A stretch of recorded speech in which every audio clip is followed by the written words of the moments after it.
twin supercharged, 806 horsepower on regular fuel. Biofuel E85 is 1,018 horsepower. Top speed is 250 miles an hour plus. Unofficially, the Veyron beat it out, but officially, this is the world's fastest production vehicle now.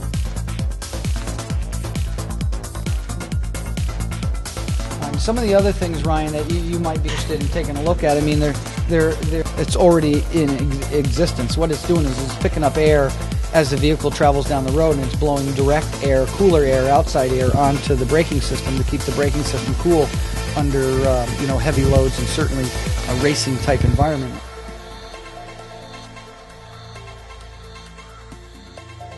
Fully adjustable suspension as far as dampering, spring control, ride heights, these individual control arms with Heim joints, low friction everywhere as far as I can see. I also saw them in the front of the vehicle, and as Jack was showing me a little earlier, there is hydraulics on the vehicle which you can utilize to pick up the ride height of the vehicle to get over curbs and so on and so forth. And as he explained, even if you forget to put it back down above 25 miles an hour, it automatically comes back down into its thoroughbred position. Correct. I think.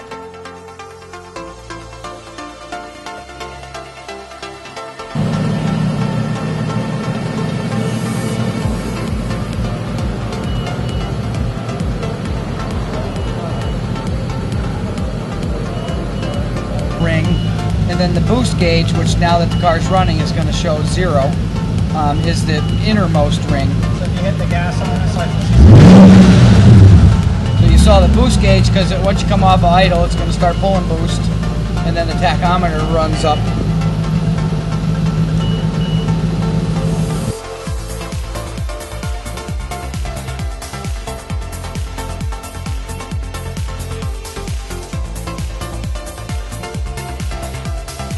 This here is this is the controls. You hit the Koenigseg emblem and the ignition. Koenigseg emblem and the ignition. You turn the power on. Koenigseg emblem and the engine start to start the car. These two controls here are windows, lights, fog lights, and parking lights. This here is the control for hydraulic, up and down. Traction control. You could actually, the traction control, you could set it at a percent, whatever percent you would like. Like 7 different settings. Seven settings for traction control. It's not. There's no on or off. There's also a rear view camera. See if we can get that on. Actually, we never turned on the radio on that. No, it's not. It's not programmed. We never turned on the radio on this one. It's actually pretty basic. There's also a top that goes on here. About 25 pounds, very light.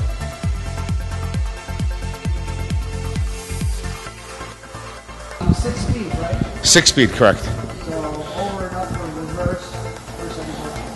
Correct. There's also a Formula F1 option. Well, F1 that just came out. And it shifts gears 35 milliseconds. It's faster than a Formula 1 car. In the cockpit here, we do have a check engine light. There is a parking brake light, an ABS light, an explanation point, your seatbelt light, your oil pressure, coolant, battery, high beam, low beam, left turn, right turn. There's an information display. On the right-hand side is a normal fuel gauge. On the left-hand side is an integrated gauge, which is showing the fuel, coolant, and oil temperature.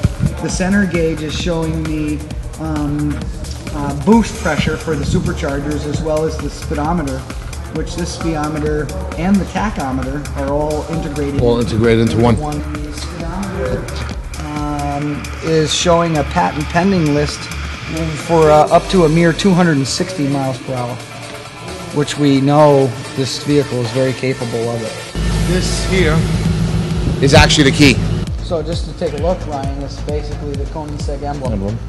And it's an integrated key fob with the security function, lock on lock. There's a security issue right here in the back of the unit. It's a heavy little unit. Specific spot for it. It stays right in the car.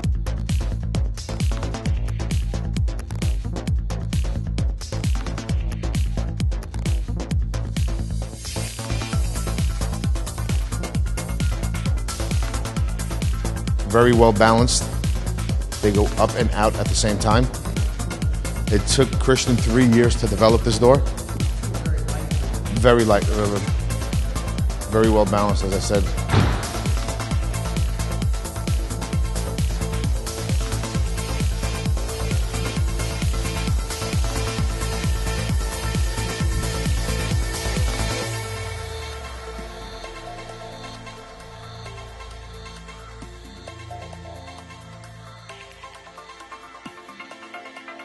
Now, one of the things that Ryan and I noticed is this ccxr came with the rear spoiler. Yes. Which we see a lot about, and I think the show is called Top Gear. Top Gear. They call it the Top Gear spoiler. Oh, okay. They do call it, yes. They put it on for Top Gear. Sure they do. In my opinion, it doesn't do anything.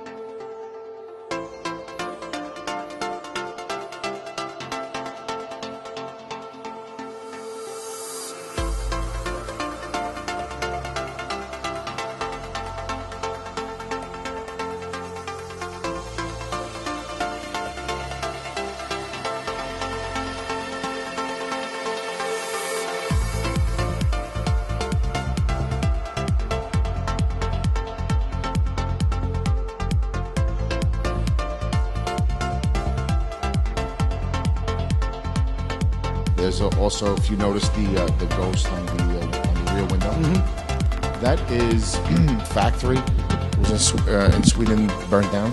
They had a fire and it burnt down, and they opened up. They were looking for another factory, and they took over the Swedish Air Force Base. Right. That is their logo, Swedish Air Force Base. So the reason why it's a ghost is they would leave late at night and come back early in the morning, and no one would see them leave or come back. That's why their logo is the ghost, but Koenigseg kept the logo.